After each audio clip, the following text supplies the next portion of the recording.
ಹುಡುಕಾಟ ಸ್ಟಾರ್ಟ್ ಮಾಡ್ತಾರ. ಹುಡುಕಾಟ ಪ್ರಾರಂಭಿಸಿದ್ದು ವಿತಿನ್ 2 ಅವರ್ಸ್ ಒಳಗಡೆನೆ ಸೌಜನ್ಯ ಸಿಗ್ತಾಳೆ. ಆದ್ರೆ ಶವ ಆಗಿ ಆ 200-300 ಊರಿನ ಜನ ಎಲ್ಲ ಸೇರ್ಕೊಂಡು ಏನ್ ಸೌಜನ್ಯನ ಹುಡುಕ್ತಾ ಇದ್ರು, ಅದ್ರಲ್ಲಿ ಯಾರೋ ಒಬ್ರಿಗೆ ಸೌಜನ್ಯನ ಮನೆಯಿಂದ ಕೇವಲ 10 ನಿಮಿಷ ದೂರದಲ್ಲಿರುವಂತಹ ಒಂದು ಹಳ್ಳನ ದಡದಲ್ಲಿ ಸೌಜನ್ಯನ ಮೃತದೇಹ ಸಿಗುತ್ತಾ.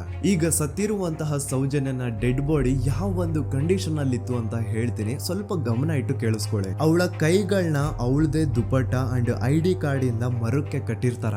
ಅವಳ ಬಾಡಿ ಎಲ್ಲ ನೇಕೆಡ್ ಇರುತ್ತೆ, ಮೈ ಮೇಲೆ ಸರಿಯಾದ ಬಟ್ಟೆ ಇರಲ್ಲ, ಮೈ ಮೇಲೆ ಮಲ್ಟಿಪಲ್ ಕಟ್ ಮಾರ್ಕ್ಸ್ ಇರುತ್ತೆ, ತುಂಬಾ ಜೋರಾಗಿ ಹೊಡೆದಿರುವಂತಹ ಗಾಯಗಳು ಮೈ ಮೇಲೆ ಎದ್ದು ಕಾಣಿಸ್ತಿರ್ತವೆ. ಅವಳ ರಿಪ್ಸ್ ಎದೆ ಭಾಗದ ಮೂಳೆಗಳೆಲ್ಲ ಮುರಿದು ಹೋಗ್ಬಿಟ್ಟಿರ್ತವೆ. And most brutal part is ಅವಳ ಯೋನಿ, ಅವಳ ಏನಿತ್ತು ಅದ್ರ ಒಳಗಡೆ 6 ಇಂಚ್ ಮಣ್ಣು ತುಂಬಿರ್ತಾರೆ. ಆ ಬಾಡಿ ಕಂಡೀಷನ್ ನ ನೋಡಿದಾದ್ಮೇಲೆ ಒಂದಂತೂ ತುಂಬಾ ಕ್ಲಿಯರ್ ಆಗಿ ಅರ್ಥ ಆಗುತ್ತೆ, ಅವಳನ್ನ ಯಾರೋ ತುಂಬಾ ಫೋರ್ಸ್ಫುಲಿ ಮಾಡಿ ನಂತರ ನಿರ್ದಯವಾಗಿ ಸಾಯಿಸಿದ್ದಾರೆ ಅಂತ. ಇಲ್ಲಿ ಕ್ರಿಮಿನಲ್ಸ್ ನ ಬುದ್ಧಿವಂತಿಕೆ ನೋಡಿ ಪೊಲೀಸ್ ಅವ್ರಿಗೆ ಏನೂ ಸುಳಿವು ಸಿಗ್ಬಾರ್ದು ಅಂತ ಅವಳ ಯೋನಿ ಒಳಗಡೆ 6 ಇಂಚ್ ಅಷ್ಟು ಮಣ್ಣು ತುಂಬ ಹೋಗಿರ್ತಾರೆ. ಸೊ ದೆನ್ ಪೊಲೀಸ್ ಅವ್ರಿಗೆ